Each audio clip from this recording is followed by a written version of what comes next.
लग्नाचे दागिने म्हणजे श्रीमंत पेशवाई दागिने, नाशिकचे सुप्रसिद्ध सराफ मयूर अलंकार सराफ।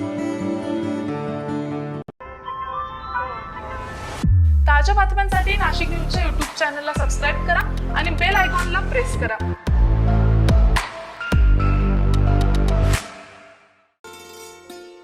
राष्ट्रीय युवा महोत्सवाच्या निमित्तानं पंतप्रधान नरेंद्र मोदी हे नाशिक दौऱ्यावर येणार असून यावेळी त्यांचा रोड शो करण्याबाबतही आम्ही पंतप्रधान कार्यालयाशी संपर्क साधून परवानगी मिळवली असल्याचं मुख्यमंत्री एकनाथ शिंदे यांनी काल माध्यमांशी बोलताना सांगितलेलं आहे। त्यामुळे पंतप्रधान नरेंद्र मोदी यांचा रोड शो होण्याबाबत मुख्यमंत्री शिंदे यांनीच अखेर शिक्कामोर्तब केलेला आहे।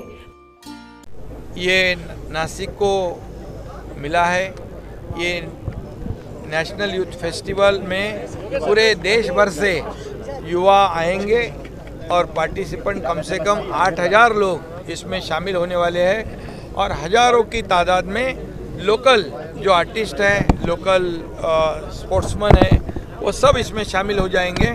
और एक ये नेशनल यूथ फेस्टिवल के माध्यम से आज यहाँ पर एक नासिक में भी एक बड़ा प्लेटफॉर्म उपलब्ध कराने का मौका राज्य सरकार को केंद्र सरकार ने दिया है।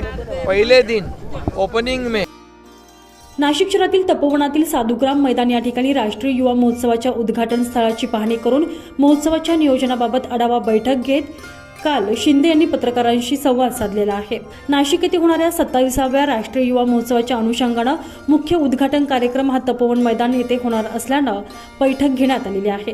तरुणाईला एक मोठा प्लॅटफॉर्म देण्याचा प्रयत्न या युवा महोत्सवाच्या माध्यमातून केला जाणार आहे।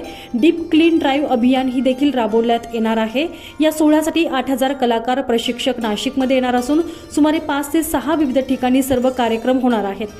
तर या महोत्सवासाठी नाशिक शहराचे ब्रँडिंग करण्यासाठी अनेक उपक्रमांसह सजावटीचे देखील नियोजन करण्यात आलेलं असून स्थानिक युवकांच्या सहभागातून वॉल पेंटिंग, लाइटिंग करण्यात येणार आहे।